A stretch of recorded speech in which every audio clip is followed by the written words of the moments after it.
and I'm just going to talk a little bit about some work that I've been doing for decades, actually, with plants, roots, more recently with dirt, and how I really don't see differences with sound and vibration, and think about these as perceptual ways of human beings perceiving the world, and it's actually not a distinction to be made.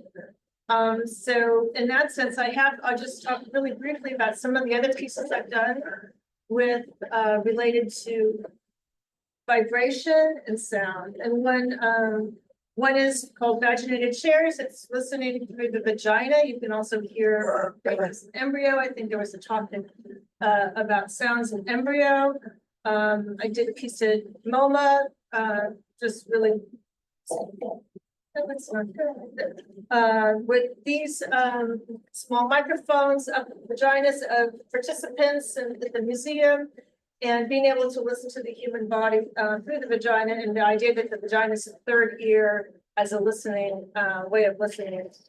So just jumping in, I've come up with this idea of this new word called humpholia rather than human, because it degenders the word human being, which of course has the word man in it, but also the idea that we are not separate from plants, nature, trees, etc.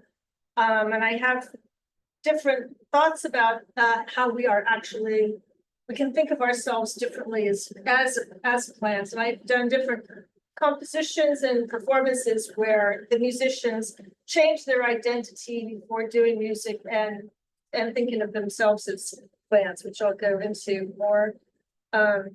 This is like excerpts of this talk I just did at the Sorbonne, because I visited the Jardin des Plantes, and so also was writing some ideas about listening and plants.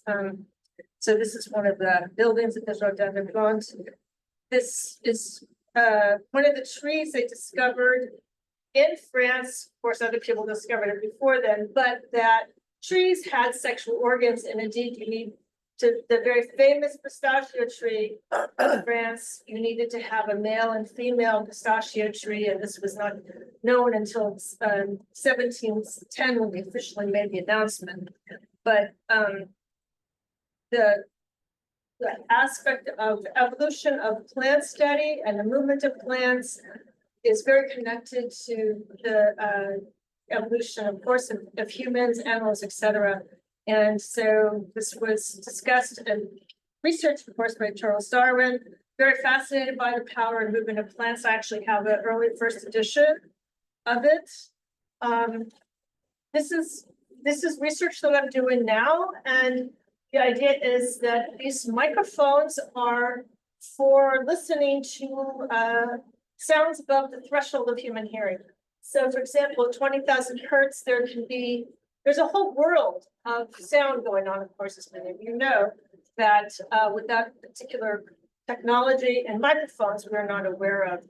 So, so these are this was originally done by someone I met at the Wissenschaftskolleg in Berlin, and the university in Tel Aviv is doing these studies with plants, and I'm kind of recreating to a certain extent some of the research done there of airborne sound. I know that David Rothenberg has developed microphones with plant sounds in the water, which is very fascinating.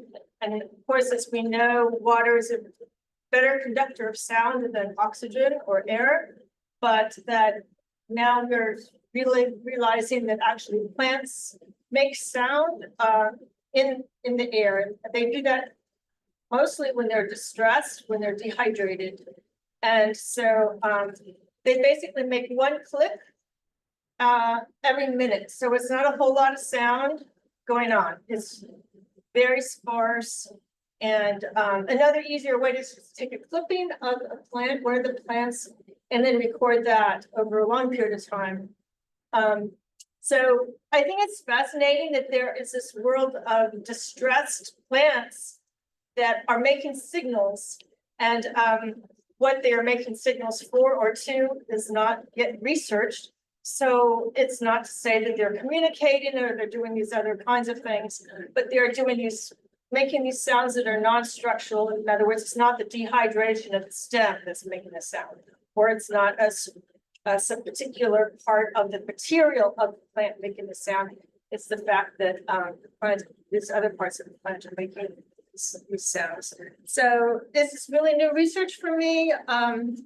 I've had ups and downs with the recordings of the plants, and so, but it's new and it's fascinating. I definitely want to purchase your microphones, David. So I'm very curious about that as well.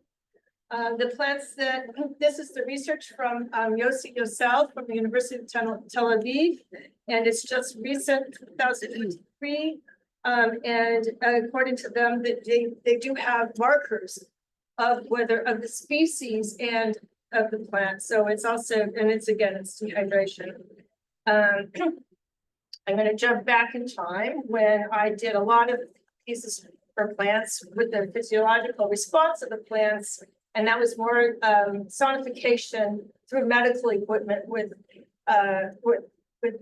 placements of electrodes on the plant leaves.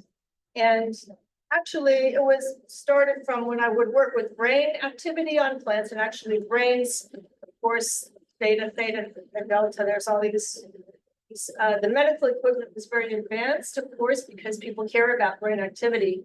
So you could kludge at that time. I'm talking about 25 years ago, of plants with brain activity and use some of the same technology. And the amazing thing is that plants are actually very responsive in real time. So this is from like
here's another readout of the printout of the raw data coming out from the plant. And one method I used many years ago was to superimpose it on the grand staff and have musicians perform it.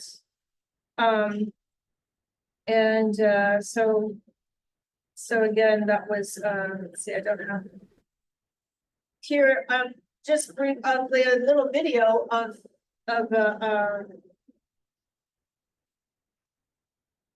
the response. So there's no sound, but you can see the activity of the plant. And this was a recording of a few seconds of the plant activity. And again, plants are something that people think of as moths and other things as being silent.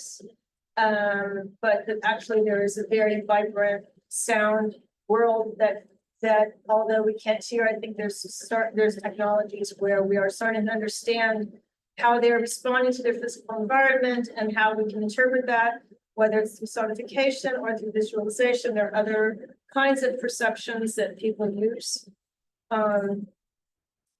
Makes it a way for us to understand our world in a different way. And when we can understand our natural world, there can be changes in behavior towards how we think of the world.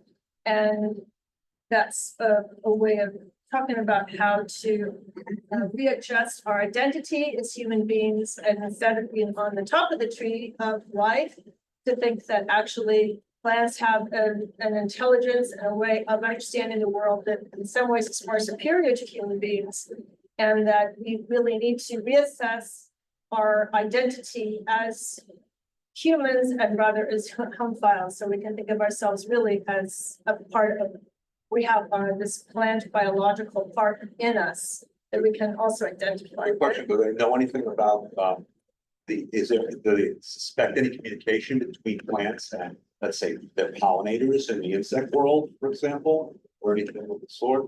Well, yeah, you mean in terms of pollinations for reproduction? Yeah, no, I'm saying just sap. Obviously, we know that there's chemical interaction, for Right, sure, right. attraction. But do they know anything about sound and there's species? Of course, you know, nobody cares about sound. There's no funding, tons of funding for sound. It's not considered high importance for compared to like military funding or even cancer research. And of course, now the funding is who knows. But funding for sound is probably very, very low. But yes, that's absolutely good question that these plants are signaling sounds or signaling something, and also in terms of auditory and they're airborne, and we just don't know what that means. Okay, so we don't know right now.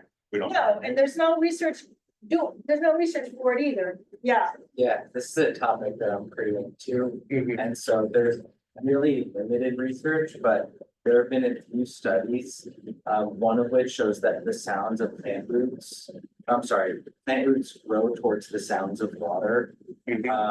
The sounds of insects chewing will increase the toxins that certain species of plants will send to their leaves while they're perceiving that sound. Okay.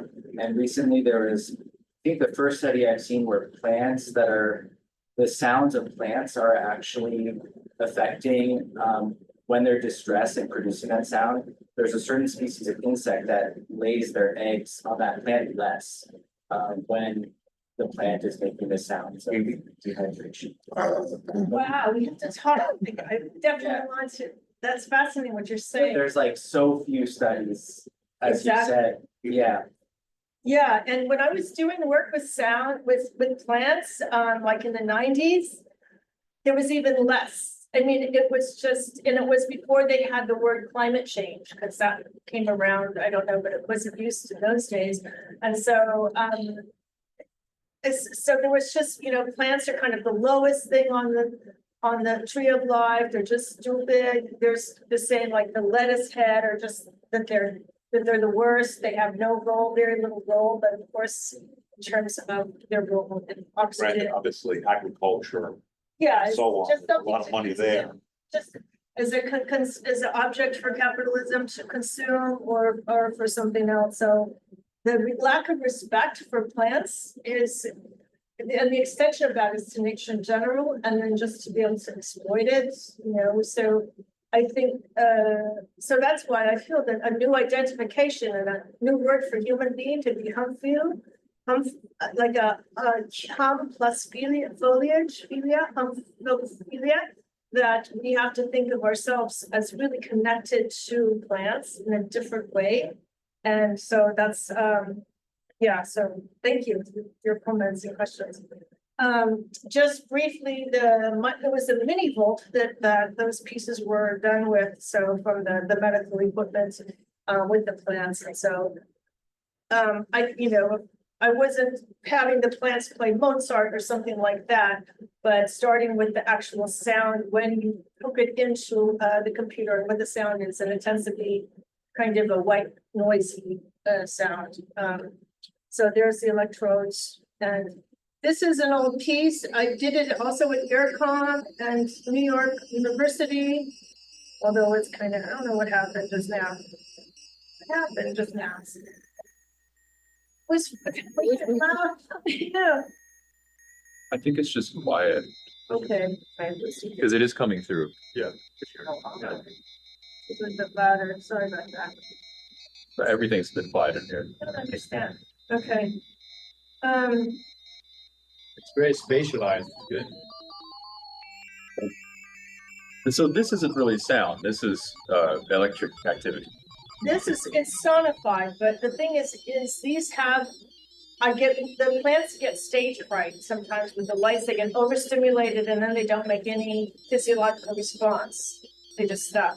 So that's why this performance, I had a lot in case some of them just stopped. Overstimulation, no output, or too much output, you can't use it. So then this is when they respond, then it gets diverted to different parameters of filtering, etc. So But again, this is not generating sound, though. This is no, it's analysis of output, electrical. data output. from- It's from- mini volts. It's generating mini volts. Do you think it's important for people to know that when they hear the piece, that the plants are not making sound? I think it's obvious that the plants don't make the sound. But in the Yovel research, they're claiming they do make sound. No. Sonic. Hold, okay, do you guys hear what he's saying? Well, no, right, that's different. And this work was done decades I ago. remember I was there. We were Okay. on stage together. And then I know Yosel because I had lunch with him at the Wissenschaftskolleg in Berlin. And so, and he's actually a bat specialist.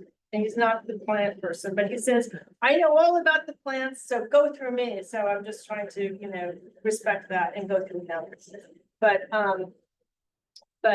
yes, so now, very recently, there are ways, there are these methods of getting airborne emissions from plants. So that's what they're doing, that's what I'm doing, and it's just very new, completely underfunded.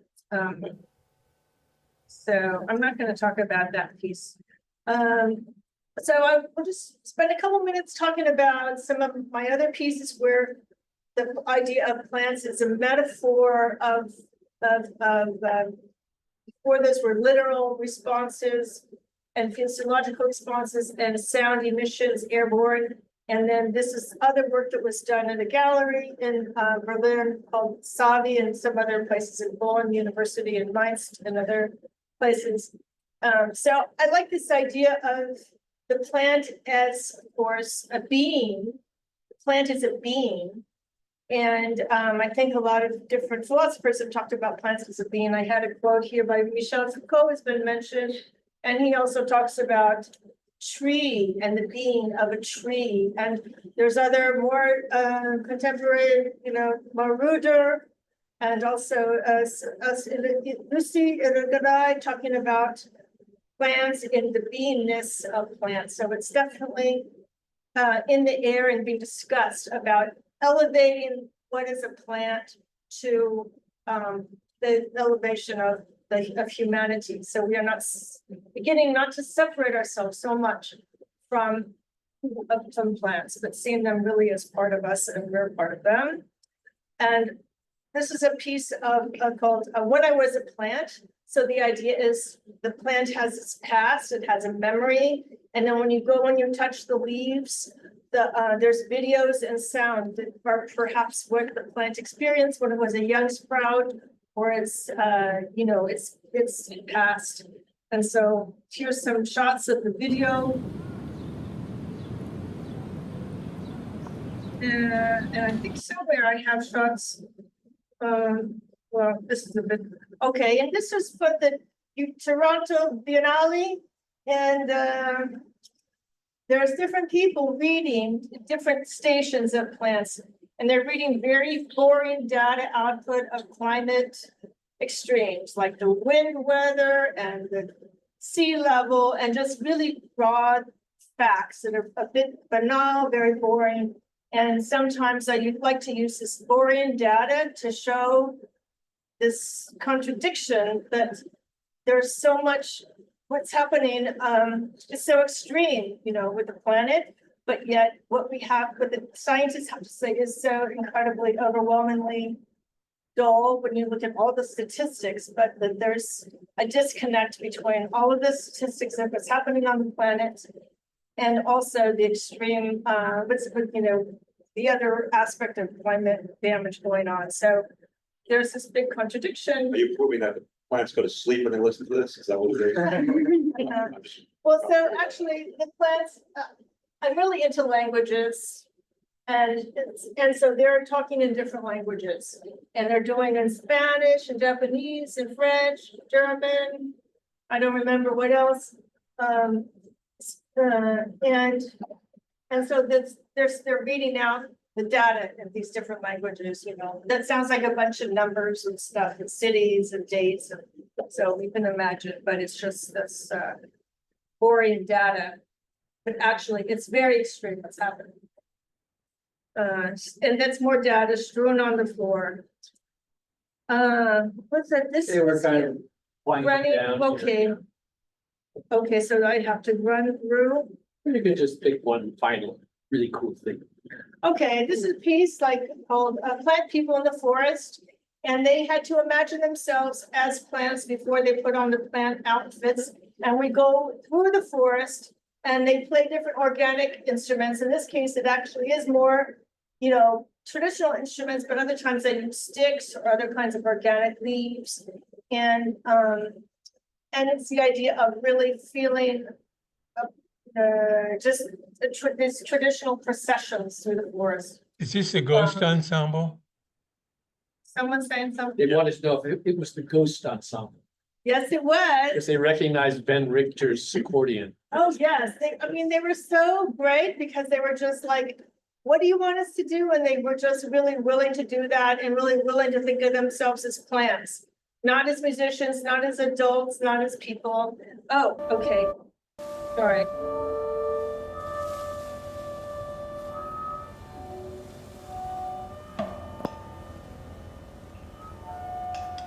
So it's the 3-channel video that was for gallery.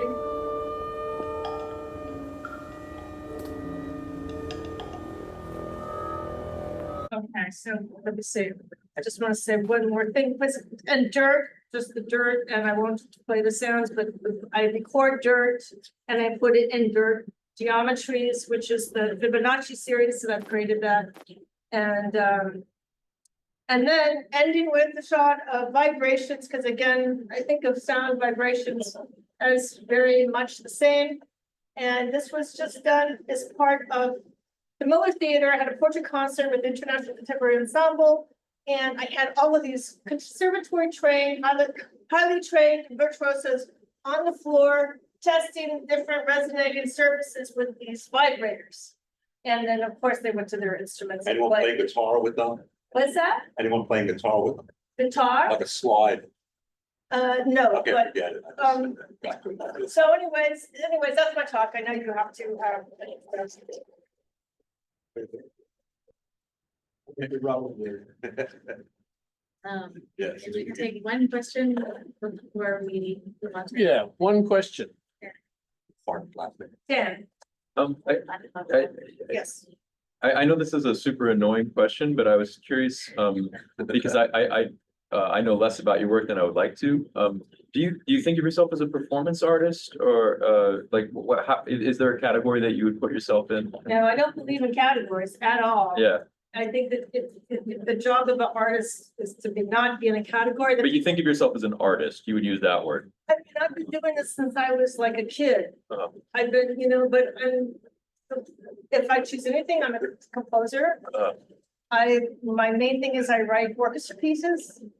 And I also do other things. I like to learn languages. It's a fun thing for me. And I've been working with media and video photography, and lots of the different art forms. So what you're presenting here is more of a tangential aspect of your creative work. No, because sometimes it comes to the forefront. Oh. Like, I got, sometimes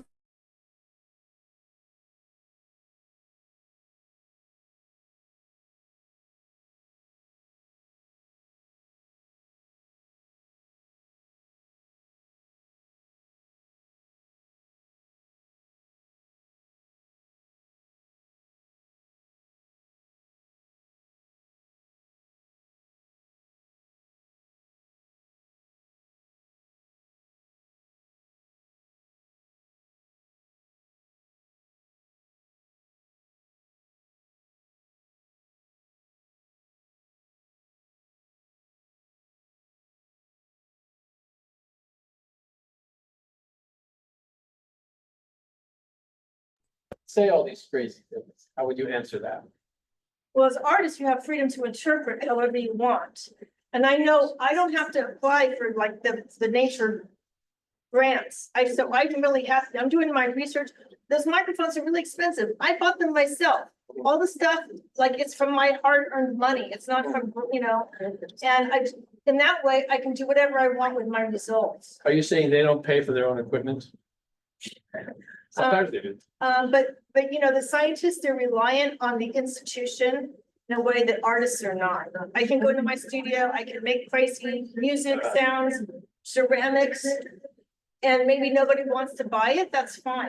There's a hand over there, I don't know if I was. Yeah, there's, I just have one quick question, technical question about the microphone you just mentioned. So since none of us can hear anything above, 20,000 hertz without, recording it, slowing it, then pitching it down or whatever, is there a lot of noise up there beyond what you're capturing from the plants? Like, Yeah, there's the a lot plants of have noise. to, you have to There's listen through a also lot. spectra bands and there's software that help the process as well as the pitch downs. Yeah, but there's, I've never recorded something I couldn't hear myself. Yes. Yeah, but right, and it can also be down on the sub level, all the sub sounds going on below the threshold of hearing is also really rich, and a lot of artists have worked on that area, but not from the high When area. you go high with the plant, is it usually clear what is the plant and what's the? Yeah, the pollinus is not super interesting. That's why I'm really interested in what David has to say, because in the hydro world, it's another world. I'm talking about airborne, but that's what we are used to being, because we're in the air, not in the water. Right. So, Thank you. thank you. Yeah, thanks. thank you. Okay. Yeah, we need the sound of this. David, this looks like your element. Well, we know each other. What happened? We just heard another sound. There is sound There when you're is. changing your volume. Yeah. That was your volume. Yeah, it's coming. It's coming just through the owl, but not through the system. That's all right. That's great. But okay, we're gonna fly. Okay. Hi, everyone. Quite cool being in this very open environment. Hopefully I can add yet another dimension to our conversations today.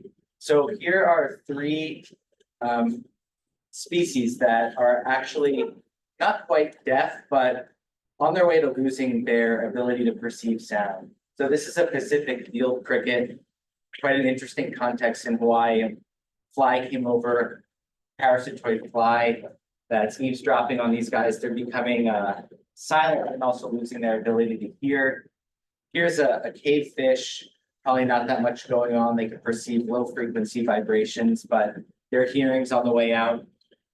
And here, Sorry, can I stop you for 1 second? You're sharing on Zoom my notes. image and the notes. Okay, what do I do? That depends on your presentation program. I don't need my notes.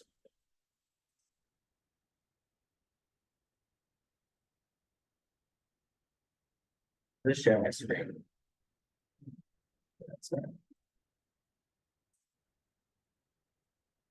It's good slideshow. It's happening.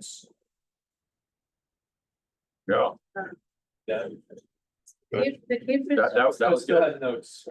Not, that was good before though. Yeah, that's good. looks like it's losing its eyesight as well. We had a It's losing its vision. We're just seeing that thing. with the- What do I do? Zoom has no, you have to go to the. Yeah, up on the slideshow. It's not the fish anymore. Somewhere up there. Somewhere under. Nice. No, it's nice on yours, but not on the screen. The Zoom has notes. Well, now Zoom is showing the same thing as what we see on the screen, so that's good. You just gotta lose the notes. Turn off. Okay, we can- No, he doesn't want to see the Oh, notes. I It's a definitely glitch. don't want to You do would that. want your notes. I don't have, well, personal emails, but Right. just something There you like What go. that. about now? That's fine. Now we got it. Yay, perfect. Lord. Yeah. Thank you. So the last species Where are, can we get one of these? David, this is my turn. Right. Yes. So the last species are bioacousticians. Losing our ability to hear. Why is that happening? So I entered this field precisely because of my ability to hear an incredibly loud chorus of coqui frogs on my senior year field course trip to Puerto Rico. And I had a background in music and a background in environmental science. I had never thought about putting those together until literally I couldn't sleep an entire night listening to these incredibly loud frogs, and their rhythms were captivating. And so that sent me on a journey that very quickly led me to David in 2013. I had a radio show about sound artists and field recording and this new emerging field of bioacoustics. And then I went on my first field research trip to Madagascar to learn about the hearing of cichlids. And then I ended up at the Center for Global Soundscapes, which took a very holistic and big data approach with what can we learn from monitoring our planet acoustically. And so it was with my background in music and my real appreciation for nature sounds that I applied listening in different contexts. So as part of a learning curriculum about bioacoustics with middle school kids, we had all sorts of funky shaped ears and listening activities. In sound art installations, I put together, you would walk across this kelp forest and watch it get deforested into an urchin barren, which I was studying in my work. And then also I was trying to build tools to listen to data that was increasingly becoming too large to wrap your ears around. So this is a sonic time-lapse tool that basically takes clips from passive acoustic recordings and stitches them together. And on the right, you see some of these acoustic indices, they're called. So this is a quiet warning before the trains explode off their river roosts. And so before we had really good algorithms for species-specific detection, we had these more coarse measurements called acoustic indices that measure different components of the soundscape, but were super difficult to interpret. And so for this reason, listening while you're viewing them, I thought was really helpful. Another example of listening to data was when I was studying the impacts of Hurricane Maria on dry forest communities and coral reefs in Puerto Rico as well. And the sound is quite low, but you could still see the dawn chorus of birds, the storm, and then a more depleted chorus afterwards.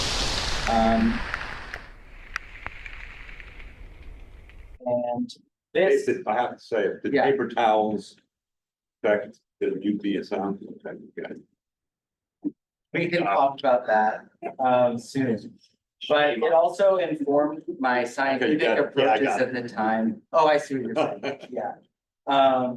Where dominant sound groups that were evident in these time lapses and especially visually, I then thought of ways to measure those sound types in order to look at the impact of the storm, for example. So that's what we're seeing here. And we won't go super deep into this, but my practice was definitely informed by listening. And then I joined a place called the Kaylee Siang Center for Conservation Bioacoustics. And there's a really rich tradition of listening at this center with one of the real pioneers, Katie Payne, through careful listening, studied and really discovered the cultural learning and transmission of whale songs across ocean basins.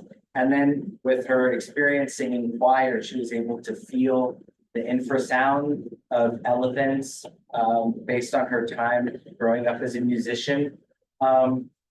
And so how do we listen in this field of conservation bioacoustics, which is the study of sound in nature for understanding, managing, and protecting species and ecosystems?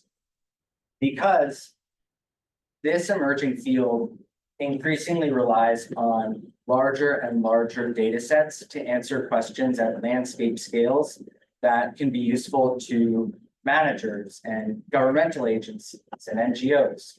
So it involves placing recorders out in nature and recording for long periods of time to answer questions like, where are these endangered species? When are they active? And how many of them are there? And to give you an idea of typical data volumes, they're high, so 8 gigabytes a day, typically for one terrestrial recorder, 50 gigabytes for a marine recorder focusing on higher frequency critters. And this is where we're heading as a field.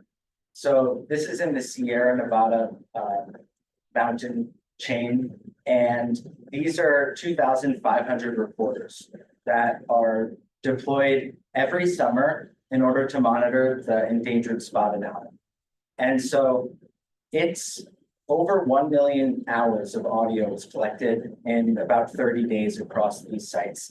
And it's been used to answer a range of scientific questions and help managers understand changing fire regimes, the invasive barred owl colonization, etc.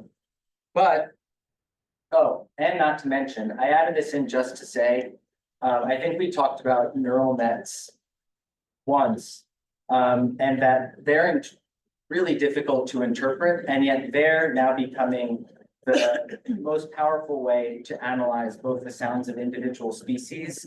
Like you can see here, this is one bird sound that is entering in these layers of a convolutional neural network. And as we go deeper and deeper inside this network, what you see is that the signal becomes less and less interpretable to us humans, but more and more semantically meaningful to the machines. And so when the machines are doing their best work, we have no idea what's going on. But here, it's able to pick out of a set of 6,000 birds, which one that call corresponds to. But we're not listening to anything at this point.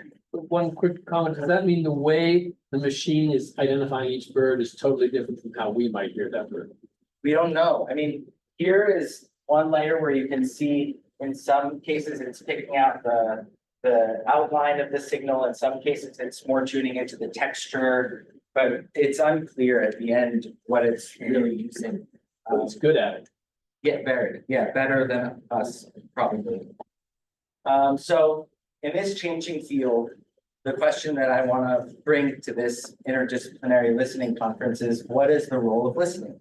So Roger Payne and Katie Payne's Song of the Humpback Whale was critical in whale conservation.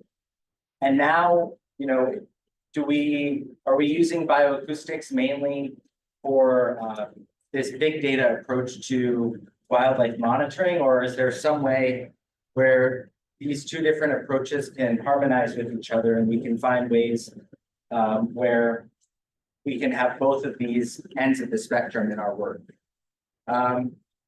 And so these are questions I'd love to discuss with anyone who's interested. I'll just finish up by talking about how I'm thinking about that through some projects I'm involved with.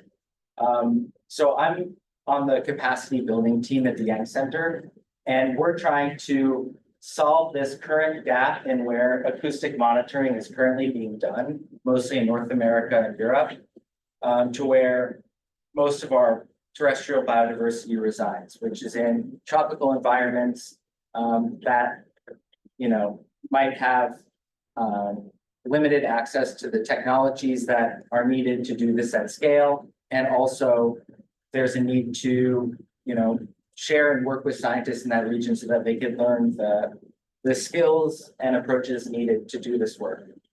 So one of my main parts of my life and job are organizing these long-term training, equipment, and mentorship programs. And the one that I've been most involved with is in Southeast Asia, working with about 35 scientists from 8 to 10 teams per year, all of them new to bioacoustics across NGOs, government, universities, and all of them are applying it on different taxa. And unlike us, where we're in the lab most of the time, luckily, these researchers spend a significant amount of time in the field. And so that act of listening is something that they're engaging with quite a lot. And in about a month, I'll be going back for our second symposium on bioacoustics in this region. And so the other big part of my professional life is with instructing students. And so at Cornell, I'm the instructor for a conservation bioacoustics course. And here we definitely, just like I was hooked by the Koki frogs, being out in sound in the field, making engaging and listening and reporting has definitely hooked some of these undergraduate students and caused them to similarly change their career paths. And so after the fall, we go to Hawaii, where we work alongside some longstanding local partners to undertake a variety of projects. And some of them, like looking for a potentially new species of cricket and studying these shrimp in these ankyline pools, were sparked by listening experiences. So you could hear them grazing about there.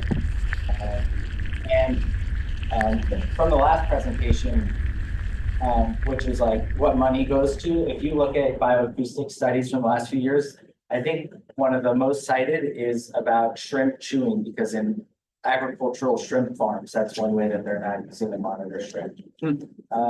And also when I am involved in workshops or field work with external partners, we're always listening. So here are underwater plants, cenotes that I'm not sure how people have been listening to them in the past, but there were just a lot we discovered.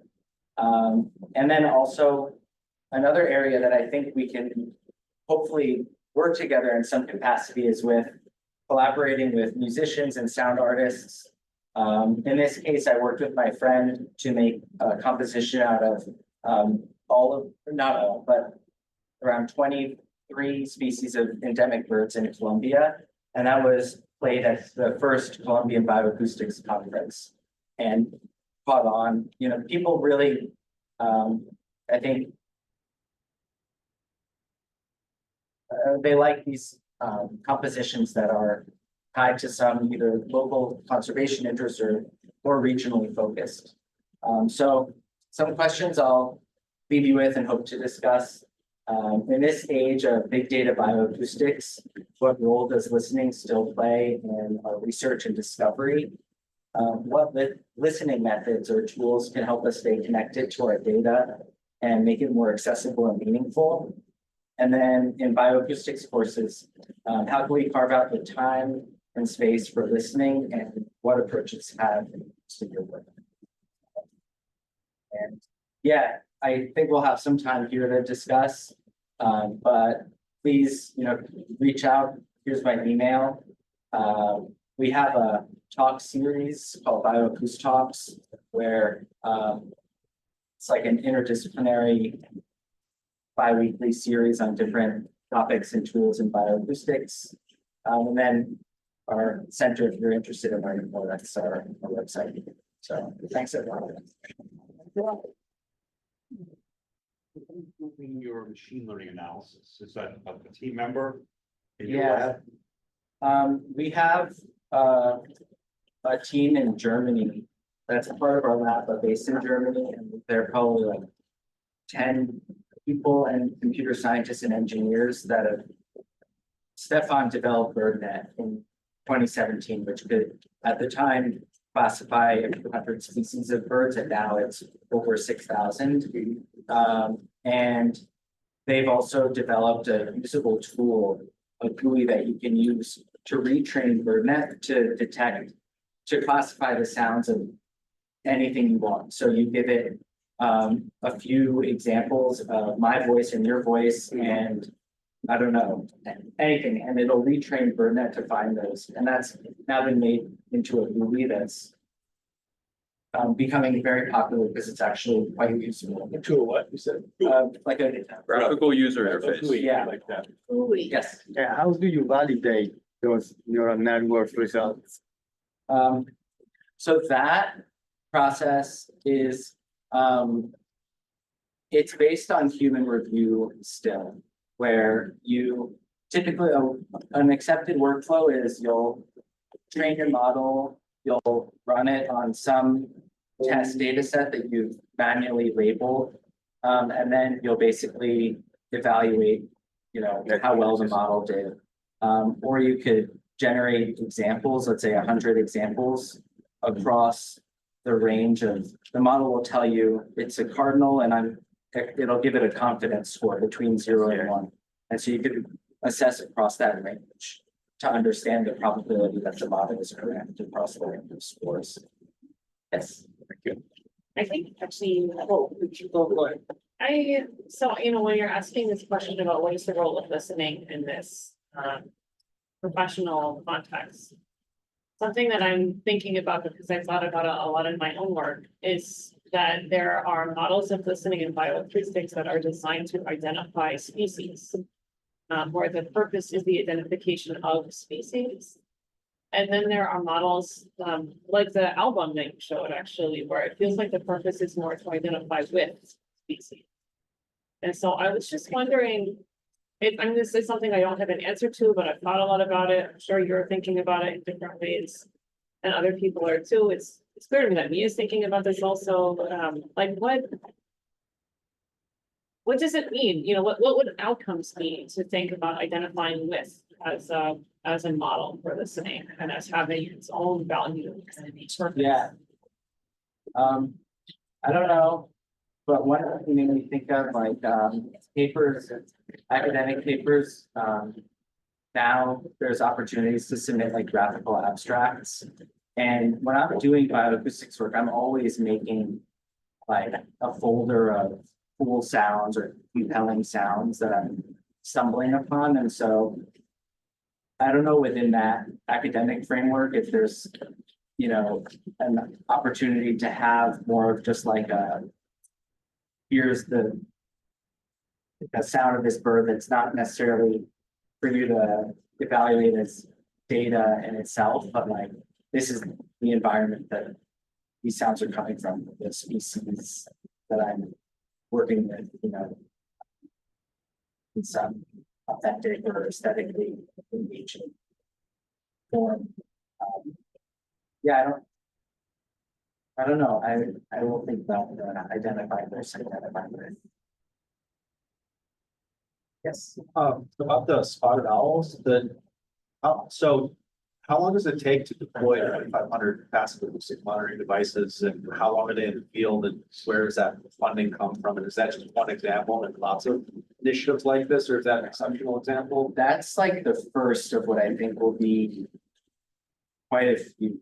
And so that work is funded by the Forest Service mostly, and is saving them money, because before they had this approach, they were sending people into the field into tough to access areas over and over and over again to do repeated surveys. And so this is that project, the use of acoustics is saving them money and time, which is hard to believe. Do they use their own people, or do they hire? Yeah, my Connor Wood, that's his work. I think he was really invested in, he had his own staff, but also a lot of what they were doing was training, Forest Service employees. And so, yeah, I think a lot of it is. Yes.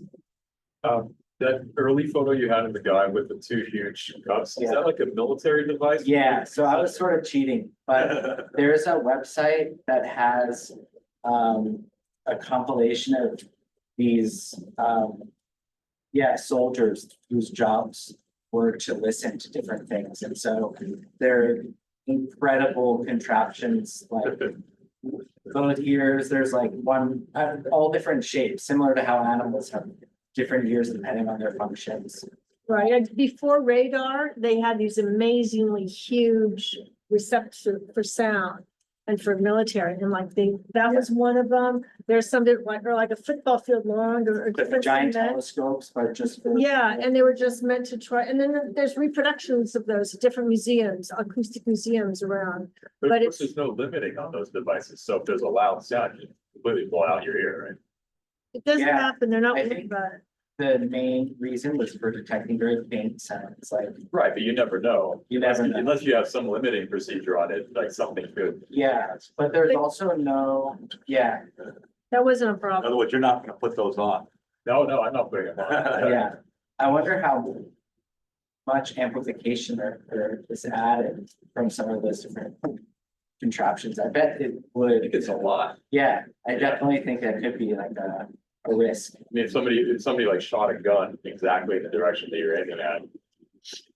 But the game doesn't. It's not work that much linearly game, though, that way. yeah. I mean, it falls off with increasing amplitude in all likelihood due to some material property, would be my guess. So they aren't going down by putting it, because you wouldn't be able to filter out 5%, right? So I don't know. I'm just guessing. I don't If see it why worked that at all. would be the case, though.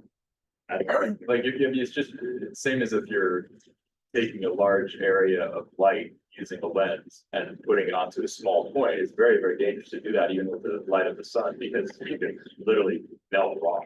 Well, don't try this at home. Yeah. Anyway, sorry, I was just curious about that. Thank you. Yeah. I guess better to hear them in advance, My guess is they didn't care about the soldiers at that Yeah. time. probably. Yeah, right. Well, they needed someone to do the listening. So. Yeah. All right. Thank you. Yeah. Our final talk in this eavesdropping session and of the conference today is Eric Fortune from biology here at NJIT. So I am a card carrying scientist, and since we were talking about moths, I just took this a week ago in Ecuador, and I am talking about scientists spending their own money doing dumb things. I'm on sabbatical, and I don't do this for a living. I don't study moths, but I'm building devices to take pictures of moths and do monitoring of biodiversity in complex habitats like the Amazon, and I'm sort of drifting towards Ben's line of work, although that's not at all what I do.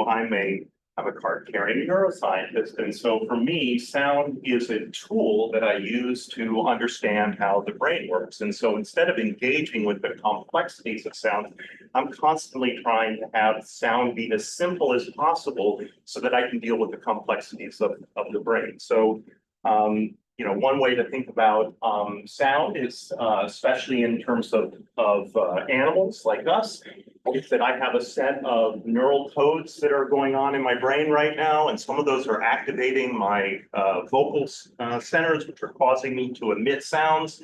You're hearing those sounds, and I'm taking over the activity of parts of your brain without your consent. I mean, you're in the room, but and depending on how awake and how much attention you're paying, I'm occupying more or less of your brain and engaging in different ways. And there are things I could say to engage more or less of the neural circuits in your brain. And I'm fundamentally interested in those neural codes. And because we don't know anything about how brains work, the neural codes that I'm interested in are not the things that most of you are thinking about, like how people perceive things, but rather sort of fundamental computations about how the brain functions. And so the way I think about things for most of the work that I do is that all of the information in your brain is encoded in spatial temporal patterns of little electrical blips called action potentials that are generated by sensory receptors that are in your periphery. Here's a slice through an ear, so that's the one that we're interested in here. And every behavior you do is also being mediated by spatial temporal patterns of these electrical impulses going to your muscles or your mouth or whatever. And these two sets of neural codes are linked to each other via feedback, because if I'm hearing myself or when I move, I'm generating signals that are then altering the information that I get in the brain. And as a neuroscientist, although I'm not going to show you any neuroscience today, my goal is to put electrodes into the brains of the animal and monitor these little electrical pulses and figure out how they compute things like where is the sound coming from or what frequency it is or something like that. So I'm going to tell you a really quick story about a species of birds that I've been studying, and I picked these birds because they have a behavior that simplifies the analysis of their brain structure. So this is a male and female plain-tailed wren. They only live in the Andes in Ecuador, and they have a duet where the two birds sing rapidly together so quickly, so highly coordinated that it sounds as if a single bird is singing. And so we use that as a tool to sort of decode what's going on in each of their brains. How do they coordinate these duet songs? We don't ask questions like, do they enjoy it? We don't ask questions like what they're doing with it, although we know some about that. We just want to know, how do they achieve the performance, like two violinists playing or two cellists or whatever. So they live in this kind of bamboo, so they're very difficult to see. They hide in the bamboo. They can be within 1 meter of you. You would never see them. And there were just one report at the time that they were doing these duets. So the first thing we had to do was sort of prove that the males and females were singing together. And so we just did a simple thing, placed a lot of microphones. That's a microphone, and we were doing this on the cheap. We didn't have NSF funding at the time, and so we just put a microphone with an MP3 recorder into a 3-liter bottle. We put those throughout the forest, and we distribute them in space. And the idea was, if two birds are singing, they'll be in slightly different positions, and we can use the speed of sound and the differences in amplitude to figure out which bird is singing which parts of the song. And it turns out that didn't work out real well because the birds love to sing when they're right next to each other. Sometimes they'll sing when they're further apart, and so we were able to do that.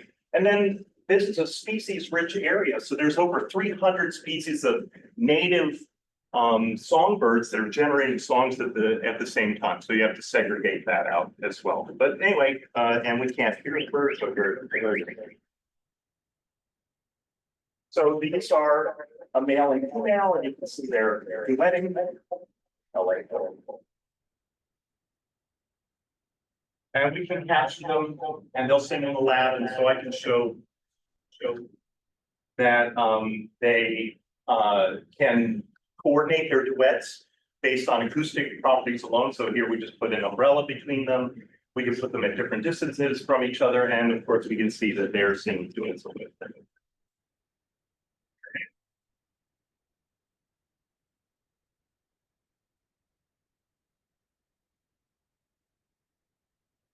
So the songs are, let's turn that up, and that's the last sound anyway, so.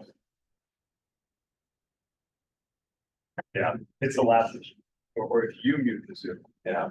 Either way, I'm not doing any more sound. That was it. Anyway, they sing very rapidly together, so they're exchanging syllables at like 5 times per second. So each of these little things are just a spectrogram, obviously.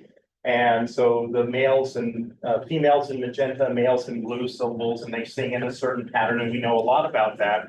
And they sing, males and females sing different components of it. And so we envision this in terms of, what does this mean for brain control? How do they do this? And so you can sort of imagine it in the brain, and there's obviously a lot more in the brain than just a sensory area and a motor area, but there's like hearing and then vocalizing in both brains. And so because these birds seem to be going back and forth, in one moment, a bird is singing, so its motor system is generating the sound that the other bird hears. And then at the same time, it's hearing its own output. And so hearing your own output is necessary for you to learn how to have speech. And in this moment, this bird is only having sensory information from its partner, and this time in this bird, it's having both motor and sensory information from its own feedback at the same time. And over the progression of the song, they switch roles back and forth, the male and the female. And so we envision this as a great way of understanding how 2 different categories of feedback are used to manage the song. How do they manage to do this? They hear themselves, they hear the other, and then in the brain, there are computations that occur. And I'm not going to show you those. I'm going to show you one sort of fun experiment that we did using the properties of sound as a tool for starting to analyze how they do this. So you could ask, how do wrens coordinate their duets? And we did a simple experiment where we just put them in cages and separated them by distance. And the increasing distance, you have an amount of time that it takes sound to travel. So every meter is about 3 milliseconds. So if you have them 7 meters apart, that's introducing 40-some milliseconds of time delay between when the bird sings and when the response gets back to it. And so we can ask a simple question. Maybe the birds are both responding to some event in nature, and they're both just singing at the same time, and they have a fixed action pattern, a neural tape playing in their brain. And so when we introduce these delays, we should see phase shifts, but not changes in the timing. Maybe they're doing ping pong. You know, if you had a really long ping pong table and you hit a ping pong ball, you'd sit there and wait until the ping pong ball got there, and then you'd hit it back. And so you would have an increased delay in your thing. So that's another hypothesis. Another one is maybe they try and maintain the song structure. So they'll lengthen their syllables to fill in the gaps to have a more natural sounding song. So you can just put in a microphone in each cage. And so we have a microphone near the female, a microphone near the male. And so these are time aligned to each other. And so if the female sings, it takes some time for her syllable to get over to the male. He hears it, and then he produces his syllable, and then it takes some time to cross the gap to get back to her. And so at 7 meters, that extra time for the song to first transit here and then for his song to transit there, that's 42 extra milliseconds that wouldn't have happened in the normal case. And so just by looking at this, so this goes on as the song goes on, and based on a very simple analysis, we can show that, and we don't need to go through the data here, but both sexes are using this ping pong method. They're literally waiting for the sound to get to them, and then they're responding to the syllable and singing back. We also know that there's a limit, like if you're more than like 20 meters apart, they will never do it. And if they're close together, well, that's their natural state. They like to sing right when they're near each other. So that was just a simple, cute experiment, just using distance as a way of analyzing things. But how I got involved in sort of bioacoustic monitoring was a little different. We're working on the side of the Andes Mountains in sort of rainforest kinds of habitats. And so we were having to build our neuroscience rigs out in the field. And so I have a skill at building electronic stuff. And so we built these neuroscience rigs out there and did our neuroscience experiments at our field sites. And some field biologists noticed that we were good at building stuff that work in these kinds of conditions. And so a colleague of mine who was competing in this thing called the X Prize Rainforest competition. It was a $10 million competition put on by some rich people to quantify biodiversity in habitats like the Amazon and other super megadiverse kinds of habitats. And their competition was you were given 100 hectares of land in some random place in the world. You're given 24 hours to send devices in. No human is allowed to enter the sample area. You collect biodiversity data using your equipment, you bring it back, and then you have 48 hours to analyze and provide a report of how many species were out there. And so that's technically challenging, but really stupid in a way, because every single rainforest has people where you could just send them out and pay for people to go do biodiversity monitoring, maybe have them.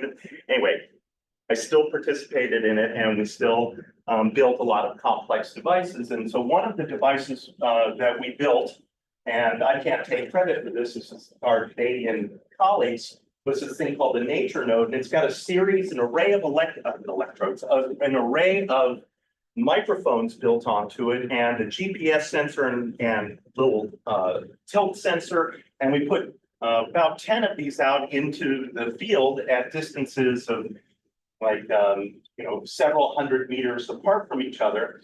And then using a technique which is really common, which is known as beam forming, and that's just you take different microphones. So here's a bunch of different microphones.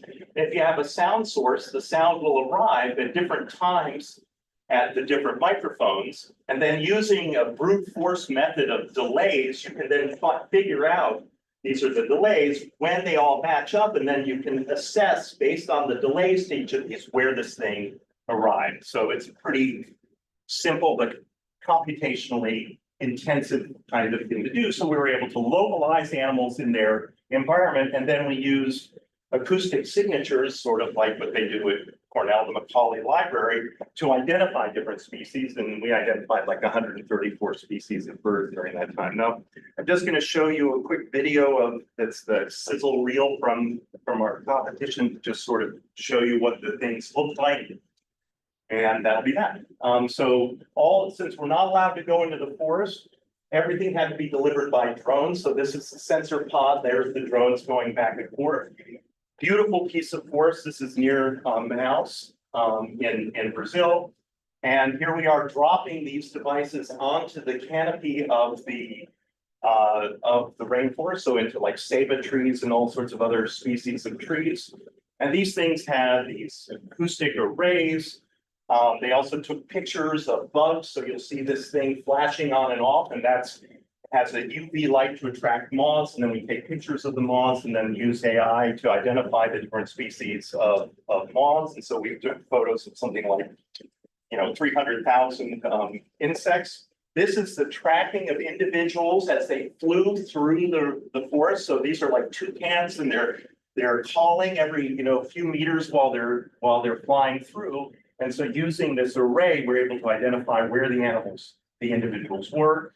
And then, of course, in modern day biology, you pretty much always end up using genetic techniques. And so we rubbed against things and sucked water out of the rivers down below, and then did genetic sequencing of that stuff to identify species. It turns out that genetics is the most expensive and the most useless part of the whole endeavor, and the part that most people are interested in, unfortunately. So for me, the acoustic monitoring is by far it's the least invasive and provides the greatest set of insights from things like what Ben's working on with doing soundscapes to the identification of individual animals and the behavior of individuals. So you can understand a lot about changes in a habitat. So for me, sound is paying attention to the environment and then using tools to identify things that are going on out in the world. And I think that's all I have. So thank you very much. Thank you very much for that. That was fascinating. Couple questions. One is, did the male or female initiate the duets? That's the first. Another question, second related question is, did you get any recordings of baby wrens? In other words, how did they learn these duets? What were adolescence or the evolution of their learning?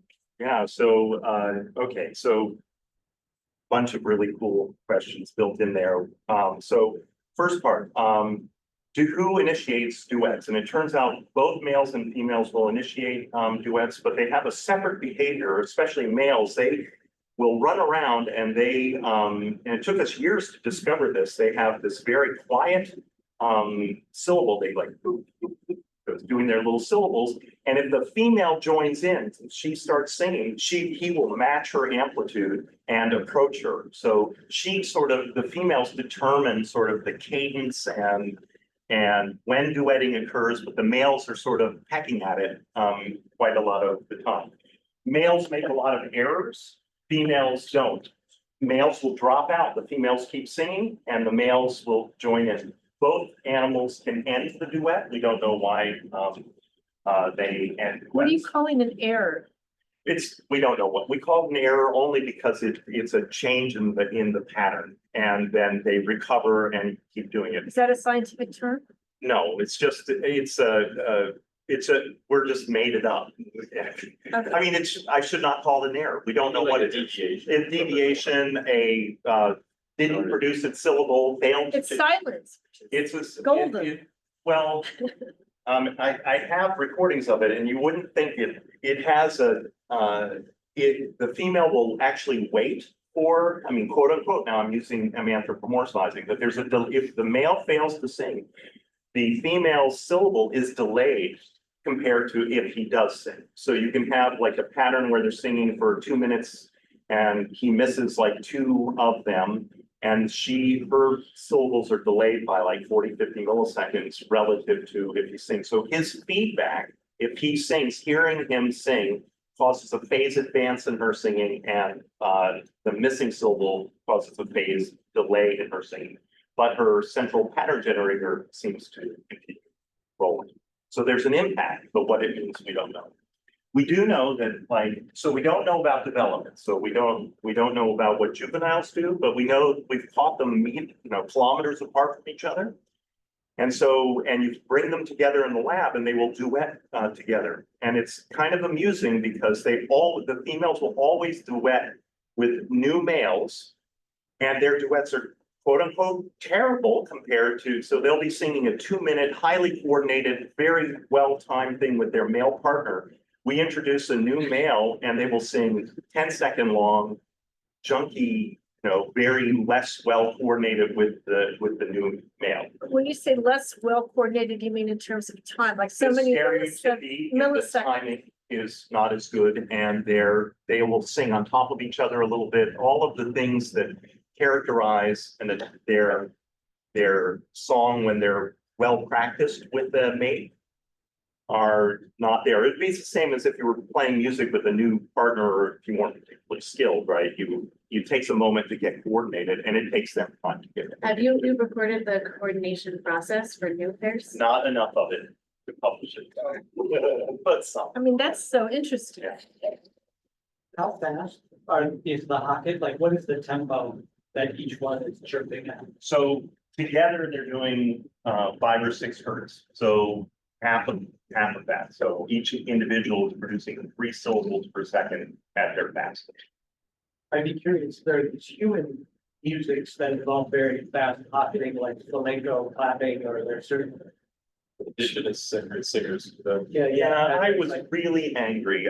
My daughter's a musician, and so I was like, I know these birds are better than people, and so I had her and her boyfriend do an A/B back and forth the exact, and man, they were just as fast as the birds, and so.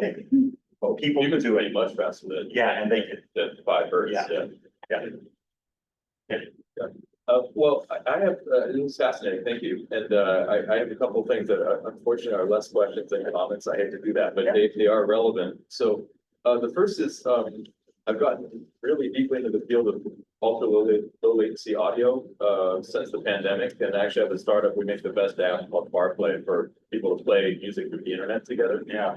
And so I'm very conscious of the effect of latency and distance on people. And, a useful analogy, you're using meters, but of course, sound travels at 1 foot per millisecond in air, which is very useful. It's like, Why are you saying beat? Oh, well, I know, meters. I know, but this is the thing, because it's 1 to 1, Yeah. and it's kind of cool that you have that.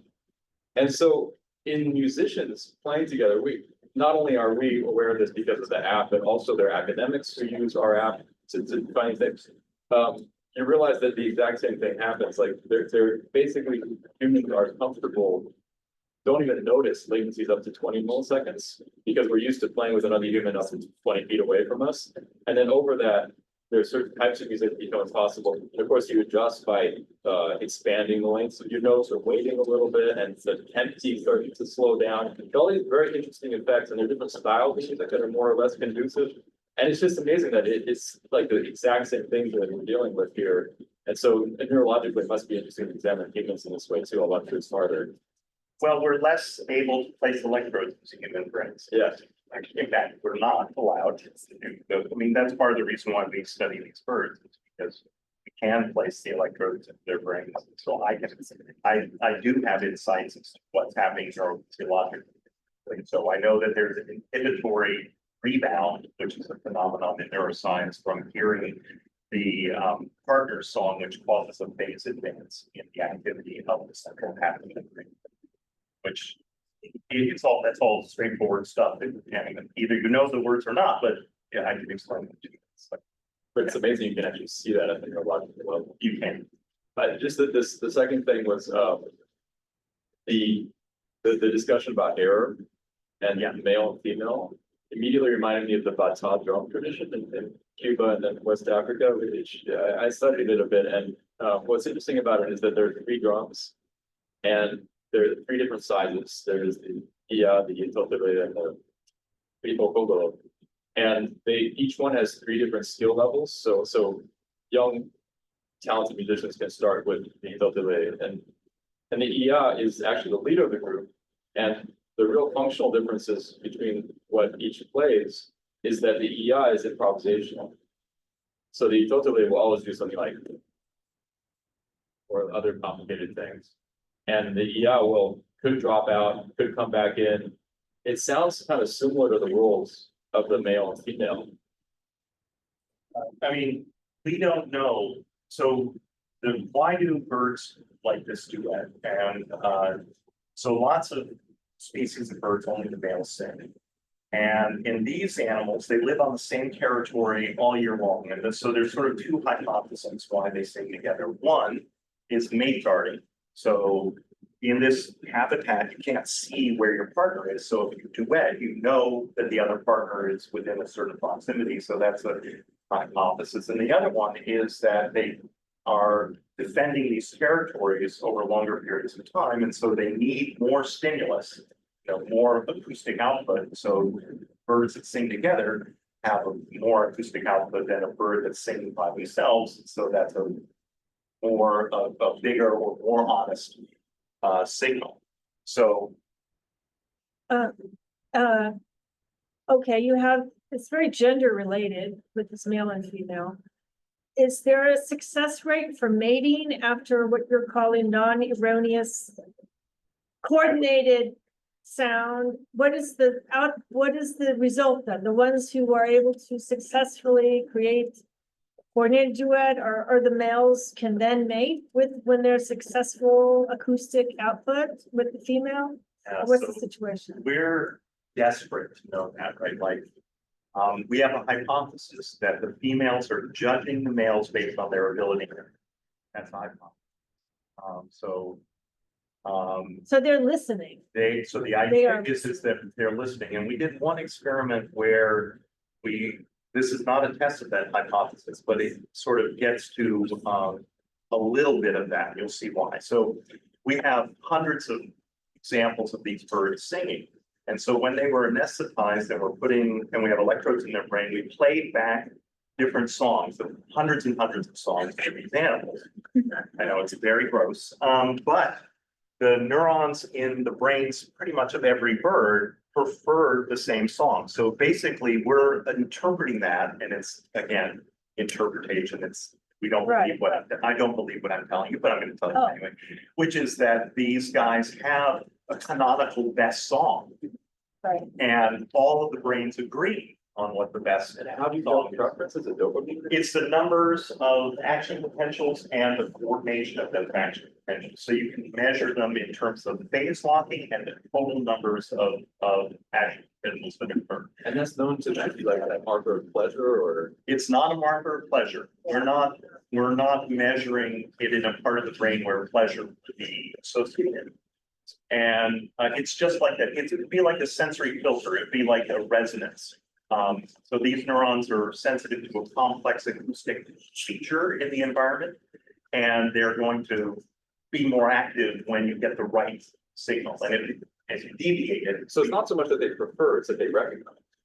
That's right. That's a neuroscience term that we say we and I shouldn't use that either, right? We say preferential response, just meaning it responded more, or some measures. After that song is regular in the way, like you said, there's a canonical best song. Yeah. And that best song is more regular, or is it? We don't know exactly what the theme. Well, I thought you tested thousands of songs. But not thousands, hundreds, and we don't know, and we try to figure it out, and we don't have a good answer. Oh, actually, wow. Yeah. So it's not obvious. Believe me, we wanted it to be obvious. Right. Because we would have published that, but no, it's not obvious. But I like the idea of you know, that there's some sort of preference for using like, you know, in the same way that people share some aesthetic things. Maybe that's sort of the same thing going on here. Well, when you mentioned that you were playing these songs to them when they were sleeping, I remember I thought this is like the coolest thing I learned in grad school, that zebrafish sing in their sleep. Yeah, so zebra finches, not zebrafish or Finch fish. person Zebra here. finches. Finches, right? Zebra We finches. have a French scientist. So zebra verify. finches have a replay of the activity of their singing overnight. And that activity is more closely related to what they sing the next morning than what they were singing the day before. And you can actually, when they're sleeping, if you have a video camera on them, when the activity is going, you can see their little tails wiggling at the same time. So it's like it's kind of like they're dreaming that they're singing. Did you see anything like that with the plain-tailed wrens? We tried to do that experiment and you can't because it's cold. I mean, we're on the equator, but it's super cold. And so the animals have to be very well covered and heated in order to survive. We tried and killed some animals because they died of exposure, half because we wanted to do exactly that. They were harmed. You can't put them indoors. We do have them indoors, but there's no heating and we have heaters, but then you have to have them covered. You know, they're just animals that have their own particular, you know, living. And so we do our animal husbandry the best we can. We never came up with a way to have a video and do that experiment without them being sick. And we had to be really careful. These are wild caught animals. We care about, you know, we don't want these animals to survive, care about their welfare. We want to use as few as possible. So, you know, we decided that was like, you know, we imagined we had like a glass dome thing and all this other stuff, and we decided against it because we couldn't justify the knowledge we gained from that experiment with the ethical considerations of going. You replace your measurement in kind of the basic technique that you're using with something else. That the EG would not be enough. So Can you repeat the question? So the question is, can you do something that's non-invasive, right? And so that's a really For the big, humans mostly. yeah, it's a really big question. And it depends, you know, if you can do external kinds of things to the animal, but you just can't get at some questions. So we were looking at. Yeah, for what you were trying to do. Computation. Okay. It turns out there's been hundreds and hundreds of studies on other species of songbirds, zebra finches in particular. So we're leveraging all of the work that's been done on those other species to understand what's going on in these birds. So we're using similar techniques. You know, the thing I like about the playback at night and seeing their tails waggle is that it's a non-invasive method. You know, like that would be great, but then it turned out that we're losing animals because of the overnight experiment. So. Right.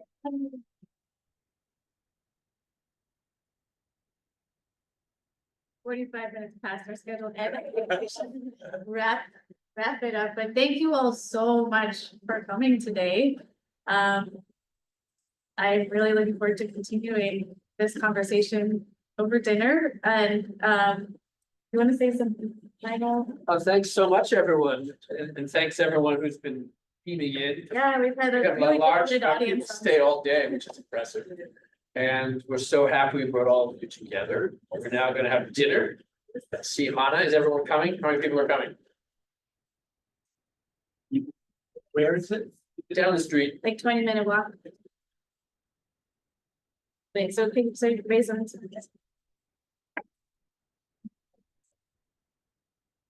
Fine. Would you like to? I have rehearsals. Okay, thank you. Yeah, and yes, Thank you guys. thanks a lot. If anyone needs to ride down to one of the 2 hotels, I'm driving down there. And how many people are coming in the morning at dawn? Okay, and then we're gonna work. Hawaii, Oh, that's right, yeah, from Tom's place. Are you staying in town? You are. Yeah, okay, well, we have at least 1 car driving from there, maybe more. I need to go to the hotel, so don't leave without me. I'm going, yeah. You're going right now, right? So- Yeah, Okay, thanks, everyone. Thank you.